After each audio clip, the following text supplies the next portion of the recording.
Santri Thariqah ini kebingungan mendengar jawaban sesepuh ini. Sesepuh memandang santri Thariqah ini dengan tatapan tajam, dan sesepuh berkata lagi dengan pedasnya, "Apa matamu kuwi ora ketok? Gusti Allah kuwi lebih dekat dari urat nadimu.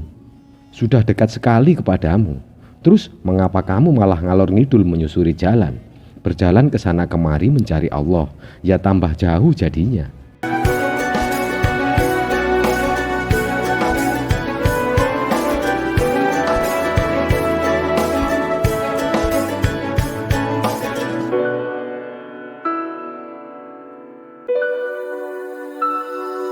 Assalamualaikum warahmatullahi wabarakatuh.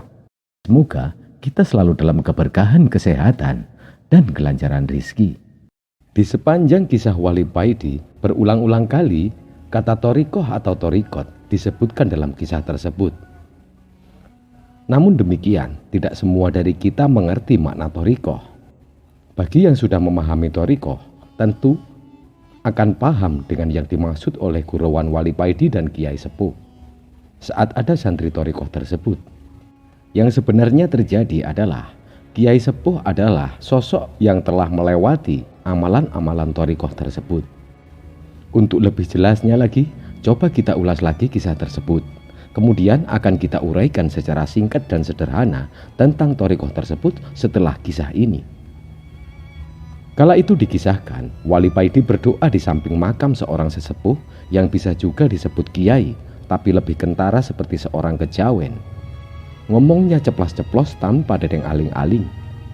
Orang banyak menganggapnya kejawen karena setiap ada orang yang mengeluhkan masalahnya, beliau selalu menjawab dengan ajaran-ajaran Jawa. Bahkan sesepuh ini pernah bilang kepada Wali Paidi kalau dia tahu setiap permasalahan setiap orang yang datang kepadanya dengan hanya melihat hari dan pasarannya. Kalau ada orang yang datang di hari Rabu Pahing misalnya, di waktu atau jam sekian, maka permasalahan ini melihat hari, pasaran dan jam itu sebagai petunjuk awal beliau. Yang menarik dan membuat Wali Paidi tertawa ngakak adalah gayanya yang ceplas-ceplos tanpa dedeng aling-aling. Wali Paidi teringat di waktu Wali Paidi sowan kepada beliau kala itu. Sewaktu Wali Paidi duduk dan ngobrol santai dengan beliau, datanglah seorang santri Thariqah yang sowan kepada beliau.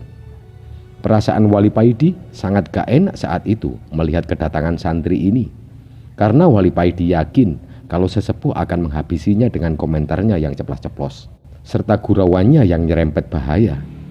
Kiai Sepuh bertanya kepada pemuda itu, "Ada apa?" Tanya sesepuh, "Begini mbah, saya ini minta petunjuk bagaimana cara menjadi salik atau pelaku Thariqah yang baik, sehingga cepat mencapai jalan menuju Allah dan ma'rifat kepadanya," kata santri. Kemudian Kiai Sepuh menjawab, "Thariqah itu kacangan," ledek sesepuh.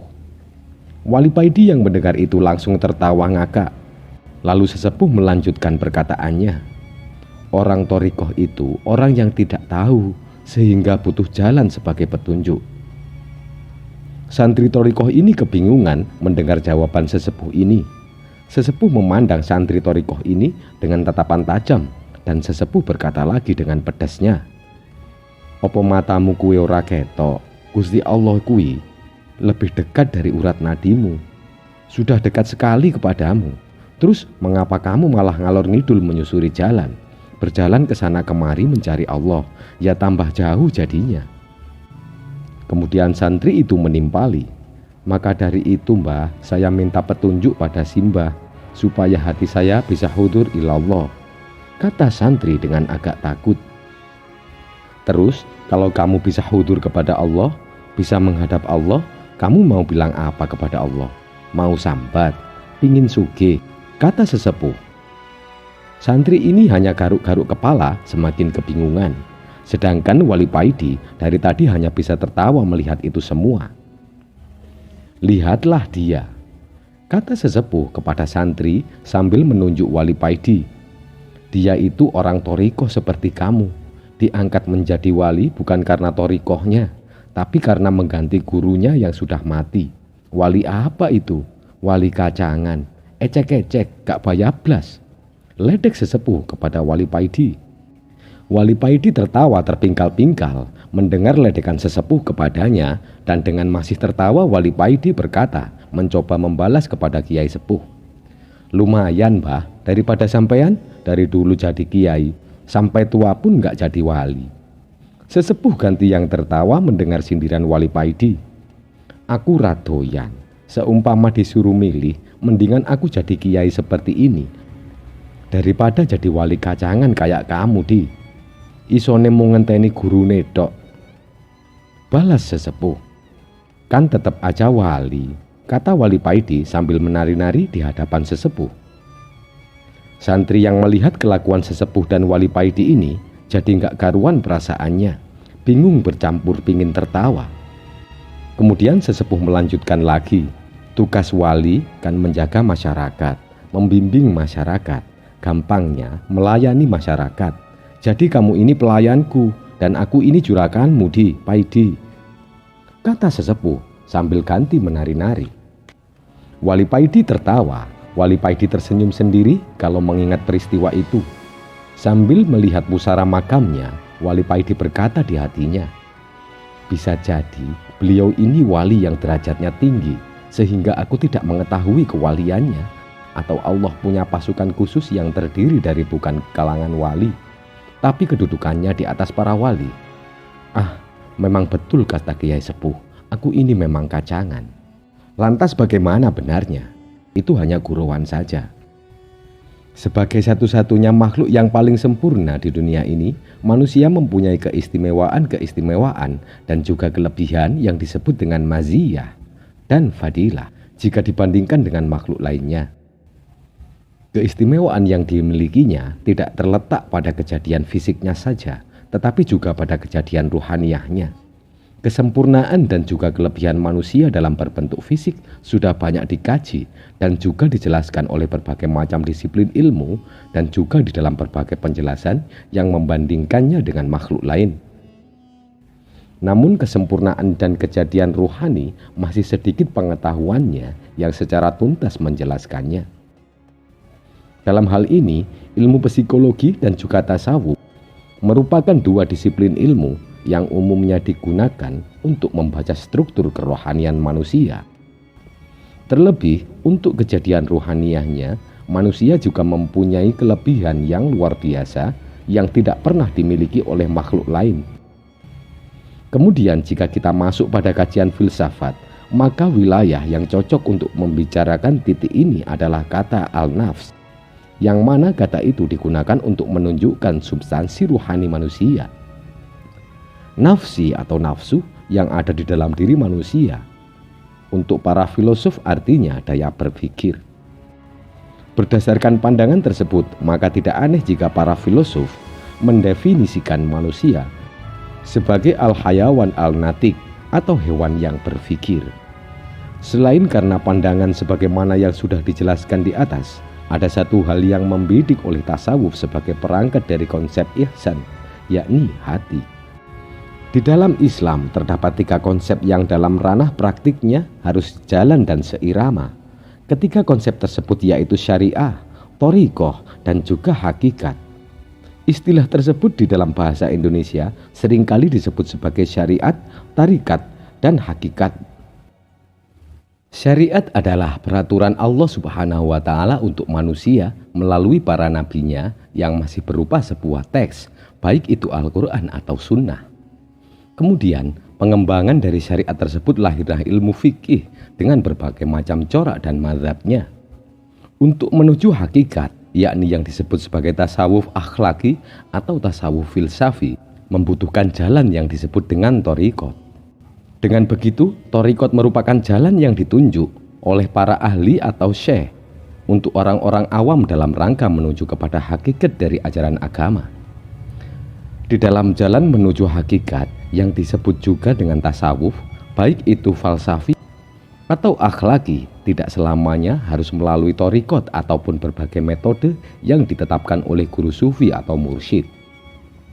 Namun juga dapat ditempuh secara perseorangan jika orang tersebut sudah memenuhi persyaratan dan mempunyai ilmu agama yang sangat dalam di berbagai aspeknya. Itulah salah satu kesimpulannya. Mengapa? Kiai sepuh mungkin tidak menjalani thariqat, tapi sudah mencapai hakikat melalui jalan ini. Begitu juga wali paidi. Orang-orang awam tidak mungkin sampai kepada hakikat tadi kecuali melalui bimbingan para guru ataupun mursyid yang kemudian bimbingan tersebut disebut dengan thariqat. Thariqat tersebut berkembang dari masa ke masa dengan berbagai macam aliran. Seperti halnya aliran fikih yang berkembang dari syariat. Thariqat sendiri adalah kata yang berasal dari bahasa Arab yang bermakna jalan. Banyak kosakata dalam bahasa Arab yang bisa diartikan sebagai jalan, seperti misalnya sabil, sirot, minhaj, muslak, nusuk, atau mansak. Zamakhsyari Dhofir menjelaskan dalam thariqat adalah sebuah kelompok organisasi atau Islam klasik yang melakukan berbagai amalan zikir tertentu dan menyampaikan sumpah yang mana formulanya sudah ditentukan oleh pimpinan atau syekh organisasi thariqat tersebut. Harun Nasution mengungkapkan bahwa thariqat adalah sebuah jalan yang harus ditempuh oleh seorang sufi dengan tujuan untuk berada sedekat mungkin dengan Tuhan, yaitu Allah Subhanahu wa Ta'ala, yang mana kemudian mengandung thariqat tersebut dimaknai organisasi, syekh, bentuk zikir sendiri, dan juga upacara ritual. Dari pengertian tersebut dapat dikatakan bahwa thariqat mempunyai dua makna, yakni thariqat yang bermakna jalan yang ditempuh oleh para sufi untuk mendekatkan diri kepada Allah. Lalu yang kedua adalah thariqat bermakna organisasi ataupun perkumpulan yang di dalamnya ada syekh, zikir-zikir tertentu, atau upacara ritual. Thariqat adalah transformasi dari tasawuf yang awalnya dilakukan secara perseorangan dan kemudian dilakukan secara berkelompok. Seseorang yang menempuh jalan tasawuf untuk sampai kepada pengalaman rohani hanya akan mengandalkan diri mereka sendiri. Sementara itu, untuk orang yang menempuh jalan thariqat, mereka akan dibimbing oleh seorang syekh atau mursyid. Di dalam sejarahnya, gerakan thariqat berawal dari abad ke-6 Hijriyah dengan munculnya beberapa kelompok thariqat yang diawali dari Syekh Abdul Qadir Al-Jailani yang berasal dari Baghdad dan kemudian mendirikan thariqat Qadiriyahnya. Setelah itu muncul berbagai jenis thariqat, baik yang merupakan cabang dari thariqat Qadiriyah ataupun thariqat yang berdiri sendiri.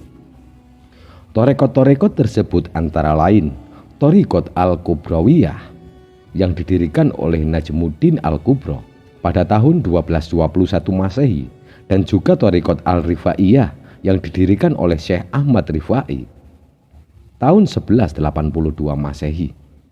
Selain itu, ada juga thariqat Saziliyah yang didirikan oleh Abul Hasan As-Sazili pada tahun 1258. Thariqat Al-Kholwatiyah oleh Zahiruddin Al-Kholwati pada tahun 1397 Masehi. Thariqat Syattariyah oleh Abdullah Asyattar pada 1428 Masehi, dan thariqah Naqsabandiyah oleh Bahauddin Al-Naqsabandi pada tahun 1359.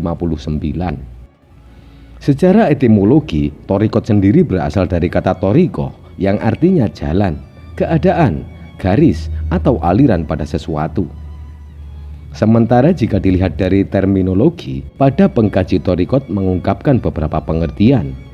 Yang pertama, menurut Abu Bakar Aceh, thariqat adalah jalan ataupun petunjuk dalam melakukan sebuah ibadah sesuai dengan ajaran yang ditentukan serta dicontohkan oleh Nabiullah Muhammad SAW dan dikerjakan oleh para sahabat serta tabi'in turun-temurun hingga kepada para guru secara berantai.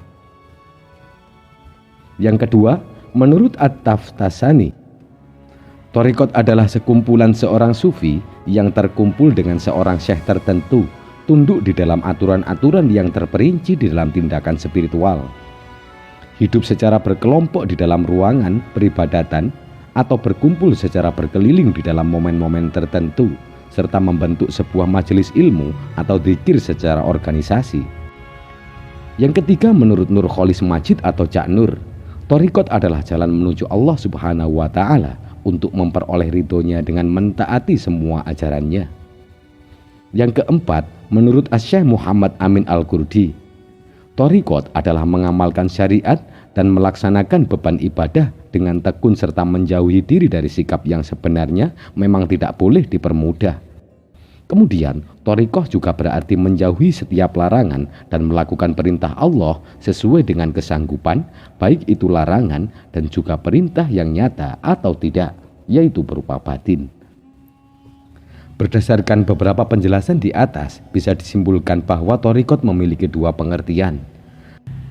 Pertama yaitu thariqah sebagai pendidikan kerohanian yang dilakukan oleh orang-orang yang melakukan kehidupan tasawuf, yang mana secara individu untuk mencapai sebuah tingkat kerohanian tertentu. Kemudian yang kedua adalah thariqah sebagai sebuah perkumpulan atau organisasi yang didirikan menurut aturan yang sudah ditetapkan oleh seorang syekh yang menganut aliran thariqah tertentu. Berbagai ajaran tasawuf yang harus ditempuh untuk mendekatkan diri kepada Allah Subhanahu wa Ta'ala adalah hakikat thariqah yang sebenarnya. Tasawuf merupakan usaha untuk mendekatkan diri kepada Allah, sementara thariqah adalah cara dan juga jalan yang ditempuh oleh seseorang dalam usahanya mendekatkan diri kepada Allah. Hal tersebut menunjukkan bahwa thariqah adalah tasawuf yang berkembang dengan beberapa variasi tertentu sesuai dengan spesifikasi yang diberikan oleh seseorang guru kepada muridnya atau seorang mursyid kepada santrinya. Setidaknya ada 7 komponen dalam thariqah. Secara harfiah memiliki arti jalan, cara atau metode untuk mencapai tujuan tasawuf, yaitu meraih kesucian jiwa, kedekatan diri dengan Tuhan, yaitu Allah, dan merasakan kehadirannya atau kehadiran Allah di dalam setiap keadaan. Tasawuf amali bersifat praktis, aplikatif, dan juga berorientasi kuat pada amaliyah. Sebagai sebuah metode khusus yang digunakan oleh seorang penempuh laku spiritual menuju Allah, thariqah sendiri mempunyai 7 komponen utama, sebagaimana yang pernah diungkap oleh Profesor Asep Usman Ismail, yakni seorang guru besar tasawuf UIN Jakarta. Yang pertama, komponen-komponen itu adalah mursyid. Secara bahasa, mursyid ini memiliki arti pembimbing, pemandu, atau guru. Di dalam thariqah, mursyid ini adalah dokter rohani yang mengenal berbagai macam penyakit kalbu atau hati, mempunyai kemampuan untuk mengobati serta memperbaikinya menjadi sempurna. Lebih populernya, mursyid adalah guru thariqah ataupun pembimbing spiritual yang kerap disebut dengan syekh, pir, atau murad. Perannya sendiri cukup penting, bahkan mutlak dalam sebuah thariqah. Karena menurut Abu Yazid Al-Bustami, yakni seorang ulama tasawuf, mengatakan, siapa saja yang tidak memiliki guru, maka imamnya adalah setan. Kemudian dalam tafsir Ruhul Bayan, karya Ismail Haqqi Al-Hanafi disebutkan, siapa saja yang tidak memiliki syekh atau mursyid, maka syekhnya adalah setan. Apabila ulama fikih, tafsir, dan juga hadis sebagai pewaris Nabi Muhammad SAW yang mengajarkan tentang ilmu zahir, maka mursyid adalah pewaris dari Nabi Muhammad SAW yang mengajarkan tentang penghayatan agama yang bersifat batin.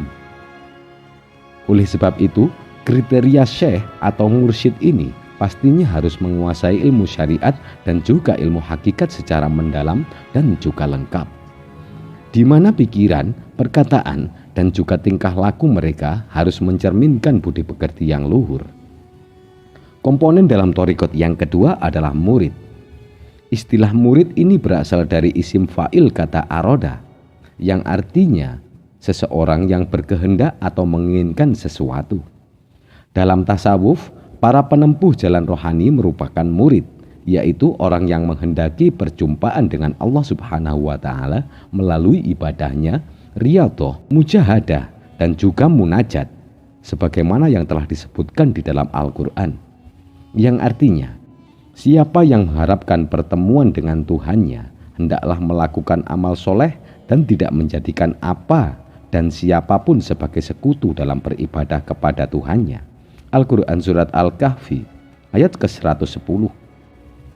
Di dalam thariqah, walaupun seseorang sudah berada di dalam posisi mursyid, tapi pada hakikatnya mereka tetaplah seorang murid, yang artinya seseorang penempuh rohani yang menghendaki perjumpaan dengan Tuhan. Oleh karena itu, mursyid dan murid berusaha untuk membersihkan diri dari berbagai macam penyakit hati dan juga sifat tercela supaya bisa merasakan bagaimana persahabatan dengan Allah Subhanahu wa taala. Komponen yang ketiga adalah baiat. Secara bahasa, baiat adalah transaksi atau janji setia yang dilakukan antara dua pihak. Di tengah masyarakat Islam klasik atau pra-Islam, baiat juga termasuk peranata sosial. Umumnya terjadi di antara anggota suku dengan kepala suku sebagai salah satu bentuk pengukuhan kepemimpinan untuk dipatuhi dan juga ditaati perintahnya. Di dalam Islam, pelaksanaan baiat ini menggambarkan tradisi saling menumpuk tangan yang mengakar di dalam budaya Arab sebelum Islam datang, sebagaimana yang dijelaskan dalam ayat berikut ini, yang artinya, sesungguhnya orang-orang yang berjanji setia kepadamu atau Nabiullah Muhammad SAW, pada hakikatnya mereka berjanji setia kepada Allah. Tangan Allah di atas tangan mereka. Oleh sebab itu, siapa yang melanggar janji setia itu, maka sesungguhnya akibat buruk dari pelanggaran itu hanya akan menimpa dirinya sendiri. Siapa yang menepati janjinya kepada Allah, maka dia akan menganugerahinya pahala yang besar. Al-Quran Surat Al-Fat. Komponen yang keempat adalah silsilah. Secara bahasa, silsilah merupakan mata rantai yang menghubungkan butiran-butiran anak rantai sehingga nantinya akan membentuk satu kesatuan. Di dalam thariqat, silsilah adalah mata rantai yang menghubungkan kesinambungan ruhani yang ada di antara mursyid yang satu dengan yang lainnya sebelumnya sampai kepada Rasulullah SAW. Silsilah di dalam thariqat sama halnya dengan sanad di dalam hadis. Sebuah hadis dikatakan sebagai hadis sahih jika sanad hadis tersebut pada Rasulullah SAW. Begitu juga sebuah thariqat dapat dinamakan mu'tabarrah jika salah satu kriterianya memiliki silsilah yang berkesinambungan sampai ke Nabiullah Muhammad SAW. Komponen yang kelima dalam thariqat adalah wirid. Istilah wirid ini adalah kosakata dalam bahasa Arab yang berasal dari kata waroda, yang artinya datang berulang-ulang. Sehingga wirid secara bahasa merupakan sesuatu yang rutin dilakukan secara berulang-ulang. Sedangkan menurut istilah wirid adalah zikir, amalan, bacaan yang dilakukan dengan rutin. Setiap thariqat mempunyai beragam wirid dan juga ketentuannya masing-masing. Umumnya ada zikir harian, mingguan, bulanan, dan lainnya. Komponen yang keenam adalah tempat. Dalam perkembangan thariqat dan tasawuf, dikenal sebagai macam istilah yang mengacu pada tempat pendidikan dan juga pelatihan ruhani. Ada yang mengistilahkannya sebagai zawiyah, yang mana secara harfiah artinya pojok. Penamaan itu ada kaitannya dengan cikal bakal kehidupan tasawuf dalam Islam, yaitu para sahabat yang menempati salah satu pojok Masjid Nabawi yang ada di Madinah. Mereka dikenal dengan nama Ahlul Sufah. Komponen yang ketujuh dalam thariqat adalah adab. Adab adalah etika hubungan salik dengan para syekh atau gurunya. Menurut Ibnu Arabi, seorang salik di hadapan gurunya harus bersikap bagaimana mayat yang ada di tangan orang yang sedang memandikannya. Selain itu, salah satu adab salik kepada sang guru yaitu tidak boleh berburuk sangka, tidak boleh duduk di tempat yang biasanya digunakan oleh sang guru, tidak boleh menggunakan barang yang biasanya digunakan oleh gurunya, serta mereka harus turut dan juga patuh terhadap perintah guru. Melihat definisi di atas, maka jelas sekali pengertian thariqah sangatlah luas. Thariqah tidak hanya berzikir atau dengan berbagai wirid saja, namun bisa juga dengan berbagai bentuk ibadah yang dapat mendekatkan diri menuju ridho Allah. Bisa berupa zikir, wirid, puasa sunnah, sholat sunnah, ta'lim atau mengajar, ta'alum atau belajar, dan berbagai bentuk amal kebajikan lainnya. Pada perkembangannya, definisi thariqah mengalami distorsi atau penyempitan. Thariqah hanya dikenal sebagai pendekatan diri dengan zikir-zikir tertentu, sehingga hanya thariqat semacam ini saja yang dikenal masyarakat awam. Mereka hanya mengenal Thariqah Naqsabandiyah, Qadiriyah, Satoriyah, Tijaniyah, Syaziliyah, dan lain sebagainya. Untuk menjadikan suatu amalan itu disebut Thariqah Mu'tabarrah atau Thariqah yang resmi atau disepakati untuk diamalkan. Thariqah tersebut haruslah memenuhi beberapa kriteria. Di antaranya mempunyai sanad mutasil kepada Rasulullah Shallallahu Alaihi Wasallam. Yang kedua, tidak bertentangan dengan syariat Islam. Yang ketiga, mursyidnya sudah memenuhi syarat, yaitu menguasai ilmu fikih dan akidah, menguasai seluk-beluk ilmu tasawuf, mempunyai akhlak yang sempurna lahir dan batin, mendapatkan izin atau ijazah untuk tabiyah dari gurunya. Thariqah yang disepakati menurut keputusan muktamar di antara thariqah mu'tabarrah atau yang terkenal ialah yang telah disebutkan. Tetapi thariqah yang paling utama adalah thariqah ta'lim wa ta'allum atau belajar mengajar. Thariqah ini dimulai sejak zaman para sahabat. Bahkan ada sekelompok yang mondok di Masjid Nabawi dan terkenal dengan sebutan Ashabus Sufah. Mereka inilah yang berjasa besar mencatat riwayat-riwayat hadis yang diajarkan oleh Nabiullah Muhammad SAW. Diriwayatkan dari Abdullah bin Amr bin As, beliau berkata, pada suatu hari Rasulullah SAW keluar menuju masjid. Beliau menjumpai dua kelompok majelis, yaitu majelis yang membicarakan fikih dan majelis pemanjatan doa. Kemudian beliau bersabda, kedua majelis ini baik sekali. Yang ini berdoa kepada Allah, sedangkan satunya lagi belajar dan memandaikan orang bodoh. Mereka ini majelis yang membahas ilmu lebih utama, karena aku diutus untuk mengajar manusia. Setelah itu beliau duduk bersama majelisnya ahli ilmi. Ngaji atau sekolah di madrasah diniyah, musyawarah ilmu agama, semacam bahthul masail, majelis-majelis ilmu seperti ini jelas lebih utama daripada wiridan, zikir, dan ibadah-ibadah sunnah lainnya. Sebagaimana ungkapan Syekh Muhammad bin Umar Nawawi Al-Jawi atau Imam Nawawi dalam kitab Nihayatus Zain fi Irsyadil Mubtadi'in halaman 359. Menyibukkan diri dengan berbagai ilmu lebih utama daripada menyibukkan diri dengan zikir-zikir atau ibadah-ibadah sunnah. Meskipun seseorang tergolong awam, menghindari majelis ilmu lebih baik baginya. Imam Syafi'i juga berkata, tidak ada amal yang lebih utama setelah perkara fardu daripada mencari ilmu. Keutamaan thariqah ta'lim wa ta'allum juga dapat ditinjau dari beberapa sudut pandang. Antara lain, yang pertama, manfaat ilmu bisa dirasakan diri sendiri dan kaum muslimin, sedangkan ibadah manfaatnya hanya dirasakan oleh diri sendiri. Yang kedua, segala bentuk ibadah membutuhkan ilmu, sebab ibadah yang tidak berlandaskan ilmu tidak akan diterima. Yang ketiga, pewaris para nabi adalah para ulama atau ahli ilmu, bukan para ahli ibadah. Yang keempat, ilmu adalah abadi sepanjang masa, tidak seperti halnya ibadah. Melihat definisi di atas, maka jelas sekali pengertian thariqah sangatlah luas. Thariqah tidak hanya berzikir atau dengan berbagai wirid saja, namun bisa juga dengan berbagai bentuk ibadah yang dapat mendekatkan diri menuju ridho Allah Subhanahu wa Ta'ala yang menciptakan alam semesta.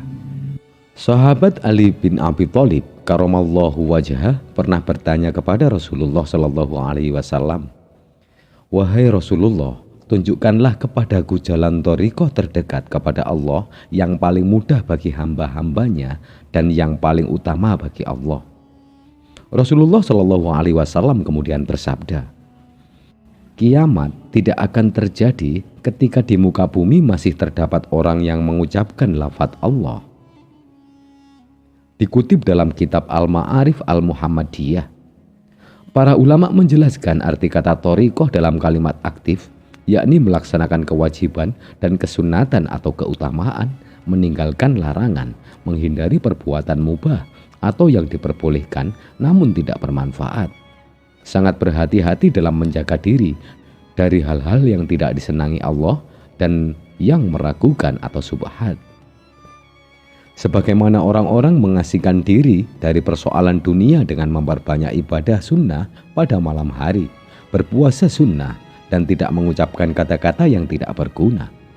Thariqah yang dimaksud dalam pembicaraan ini lebih mengacu kepada peristilahan umum yang berlaku di kalangan umat Islam di seluruh dunia, khususnya warga NU, yakni semacam aliran dalam tasawuf atau berbeda dengan mistik atau klinik, yang mengharuskan para pengikutnya menjalankan amalan peribadatan tertentu secara rutin. Biasanya berupa bacaan atau wiridan khusus yang dipandu oleh seorang guru atau mursyid. Hadis yang disebutkan di atas sekaligus menjadi dalil nakli diperbolehkannya ajaran-ajaran thariqah. Para murid yang mengikuti aliran thariqah tertentu sedianya berniat belajar membersihkan diri dengan bantuan guru atau mursyid dengan cara menjalankan amalan-amalan dan doa-doa khusus. Jika kita masih awam dalam masalah keagamaan dasar seperti masalah wudhu, sholat, puasa, nikah, dan waris, maka mereka sekaligus belajar itu kepada sang mursyid. Para murid berbaiat atau mengucapkan janji setia untuk menjalankan amalan-amalan thariqah yang dibimbing oleh sang mursyid. Baiat thariqah adalah berjanji zikrullah dalam bacaan dan jumlah tertentu kepada guru, dan berjanji mengamalkan ajaran-ajaran Islam dan meninggalkan larangannya. Sebagaimana bermadhab atau mengikuti imam tertentu dalam bidang fikih, para murid tidak diperkenankan berpindah thariqah kecuali dengan pertimbangan yang jelas dan mampu melaksanakan semua amalan thariqahnya yang baru. Sementara itu sang mursyid wajib menyayangi, membimbing, dan membantu membersihkan hati murid-muridnya dari kotoran dunia. Mursyid harus memiliki sifat kasih sayang yang tinggi terhadap kaum muslimin, khususnya terhadap murid-muridnya sendiri.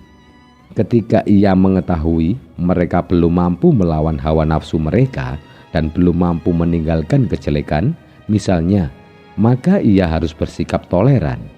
Setelah ia menasehati dan tidak memutus mereka dari thariqah, juga tidak mengklaim mereka celaka, melainkan senantiasa menyayangi mereka sampai mereka mendapatkan hidayah. Demikian syarat seorang mursyid yang disebutkan dalam kitab Tanwirul Qulub. Mursyid harus arif dalam kesempurnaan hati, adab-adabnya, dan bersih dari penyakit-penyakit hati. Mursyid juga harus memiliki ilmu yang dibutuhkan oleh murid-muridnya, yaitu fikih dan aqaid tauhid, dalam batas-batas yang bisa menjelaskan kemusyrikan dan ketidakjelasan yang dihadapi oleh mereka di tingkat awal, sehingga mereka tidak perlu bertanya kepada orang lain. Ada beberapa thariqah yang berkembang di Indonesia, yang paling banyak pengikutnya antara lain Qadiriyah, Naqsabandiyah, Qadiriyah wa Naqsabandiyah, Saziliyah. Dalam muktamarnya yang ke-26 di Semarang pada bulan Rajab 1399 Hijriah bertepatan dengan bulan Juni 1979, Nahdlatul Ulama meresmikan pendirian Jam'iyah Ahli Thariqah Al-Mu'tabarrah An-Naqdiyah dan dikukuhkan dengan saat keputusan PB Syuriah NU. Jamiah ini beranggotakan beberapa thariqah di Indonesia yang Mu'tabarrah dan Nahdiyah. Mu'tabarrah artinya thariqah yang dimaksud bersambung ajarannya kepada Rasulullah SAW. Sementara Rasulullah menerima ajaran dari malaikat Jibril dan malaikat Jibril dari Allah Subhanahu wa Ta'ala. Nahdiyah maksudnya adalah bahwa para penganutnya selalu bergerak untuk melaksanakan ibadah dan zikir kepada Allah Subhanahu wa Ta'ala yang syariatnya menurut Ahlus Sunnah wal Jamaah ala madhahibil arba'ah, atau sesuai dengan diajarkan oleh Rasulullah SAW dan para sahabat beliau dan dijelaskan oleh imam mazhab 4, yakni Hanafi, Maliki, Syafi'i, dan Hambali. Jam'iyah Ahli Thariqah Al-Mu'tabarrah An-Nahdiyah sering mengadakan perkumpulan untuk membahas persoalan-persoalan keagamaan, khususnya berkaitan dengan thariqah. Jam'iyah ini juga berfungsi untuk saling memberikan masukan dan sekaligus membedakan diri dengan aliran-aliran kebatinan yang tidak muktabar dan tidak berdasar pada ajaran Rasulullah SAW. Wassalamualaikum warahmatullahi wabarakatuh.